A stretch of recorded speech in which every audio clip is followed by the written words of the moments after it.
వాళ్ళు ఆలోచించుకోవాల్సి ఉండే. ఏముంది మరి అడ్వకేట్ పక్కన పోతే పోలీసులకు ఎందుకు భయం, రేవంత్కి ఎందుకు భయం, ఎందుకు రేవంత్ ఆర్డర్ ఇచ్చేసేసి లోపల రానికండి అని చెప్పాలి. మేము ఇక్కడ చెప్పేపోయినాం.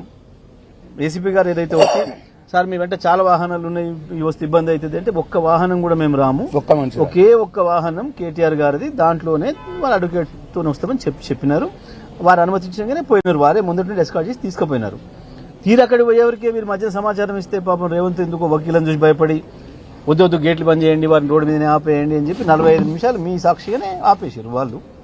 వాళ్ళు భయపడి వాళ్ళ చేతగాక వెనుకపోతున్నారు తప్ప మేము ఇవాళ కూడా అడుగుతున్నాం.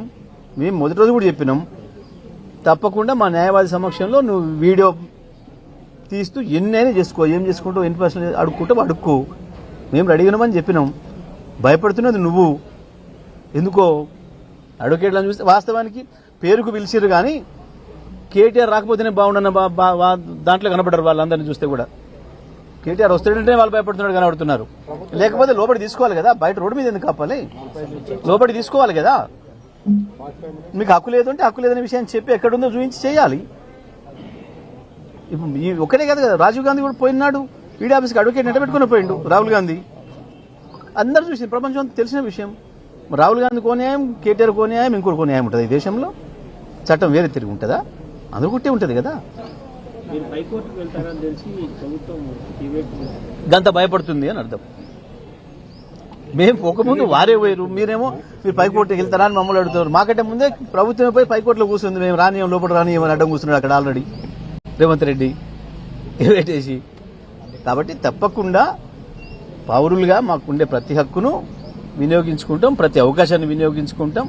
కానీ ఒకటి మాత్రం మేము చెప్పదలుచుకున్నాం, ఎట్టి పరిస్థితులలో నువ్వు ఏదైతే ఇవాళ రైతు భరోసా విషయంలో ప్రజల్ని మోసం చేసి, రైతుల్ని మోసం చేసి తప్పించకపోదామని చెప్పి ప్రయత్నం చేస్తున్నావో దాంట్లో మాత్రం వదిలిపెట్టేది లేదు. మేము రైతుల పక్షాన మేము కొట్లాడుతూనే ఉంటాం, రైతుల పక్షాన నిలబడతాం. మీదేమో ఈ ఫార్ములా భాగవతం, మాదేమో ఫార్మర్స్. మా దృష్టి, మా బాధ ఫార్మర్స్ బాధ, మీ బాధ ఫార్ములాల బాధ, కేసుల బాధ. మాకు నిత్యం ప్రతి క్షణం తెలంగాణ రాష్ట్ర మలిదశ ఉద్యమాన్ని మొదలుపెట్టిందే కేసీఆర్ రైతాంగం కొరకు. ఆనాడు కరెంటు బిల్లులకు చంద్రబాబు నాయుడు కరెంటు బిల్లు పెంచి దానికి వ్యతిరేకంగా మొదలైన ఉద్యమం, రైతాంగ ఉద్యమం అద్భుతంగా ముందుకొచ్చి తెలంగాణ రాష్ట్రాన్ని సాధించుకొని తెచ్చుకున్న తెలంగాణలో అత్యంత అద్భుతమైన ఫలితాన్ని పొంది అన్నం లేని దశ నుంచి మొత్తం భారతదేశానికి అన్నం పెట్టగలిగిన స్థితికి తెలంగాణ రైతాంగాన్ని తెచ్చింది కేసీఆర్. ప్రతి క్షణం మా గుండె చప్పుడు తెలంగాణ రైతాంగం కొరికే ఉంటది.